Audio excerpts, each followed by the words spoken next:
황교안 총리 인사청문회 관련입니다.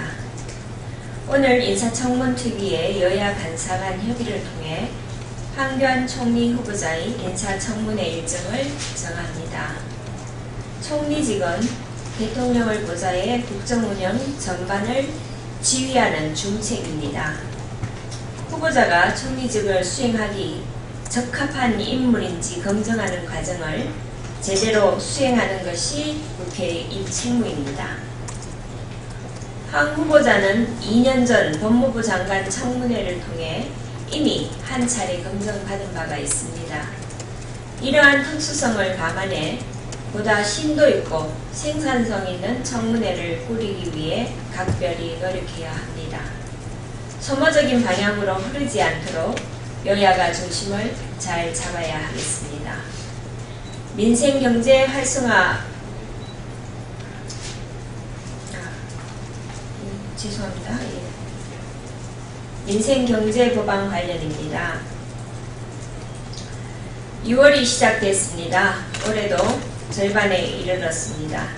국회는 올 상반기에 총력을 기울여 공무원 연금 개혁이라는 어려운 과제를 완수했습니다. 그러나 상대적으로 상반기 경제법안 성적표는 초라했습니다. 이제는 서비스산업발전기본법, 관광진흥법, 크라우드 펀딩법 등 9개 경제활성화법안 및 민생법안에 집중할 때입니다. 국회가 경제법안들을 2년, 3년씩 썩히는 것은 국민에 대한 도리가 아닙니다. 여기 다시 좀 보겠습니다. 이제는 서비스산업발전기본법, 관광진흥법, 크라우드 펀딩법 등 9개 경제활성화 및 민생법안에 집중할 때입니다. 그런데 민생경제활성화 9개 법안 관련 여야가 이견을 보이고 있습니다.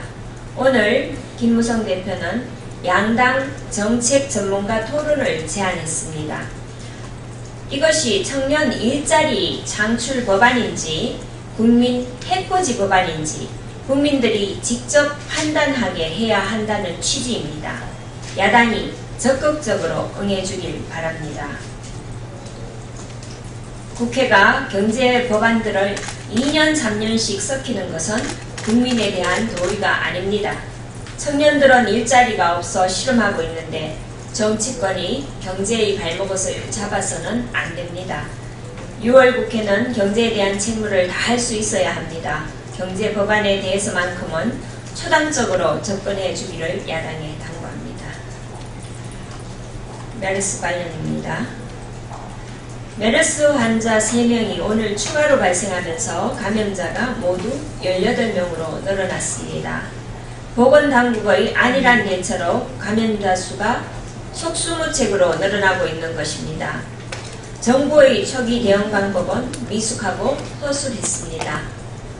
신종 전염병에 대한 대처 방법과 보건의식에 문제가 있었습니다. 전염병 위기 관리 대체계의 총체적 문제점이 고스란히 드러난 것입니다. 국민 안전에 예외란 있을 수 없습니다. 그럼에도 불구하고 예외를 두고 대처해 사태를 키웠습니다.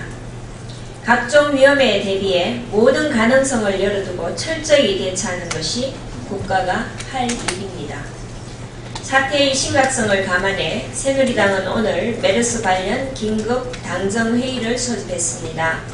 국민 안전과 직결된 사항인 만큼 보다 적극적으로 단호한 조치를 통해 메르스 확산 방지에 총력을 기울여 줄 것을 정부에 강력히 요청했습니다. 무엇보다 중요한 것은 메르스가 더 이상 확산되지 않도록 막는 일입니다. 상황이 중대한 만큼 무분별한 연기에는 사태를 악화시킬 뿐입니다. 국민 여러분께서도 메르스 확산 방지를 위한 정부 방침에 따라주시기를 바랍니다.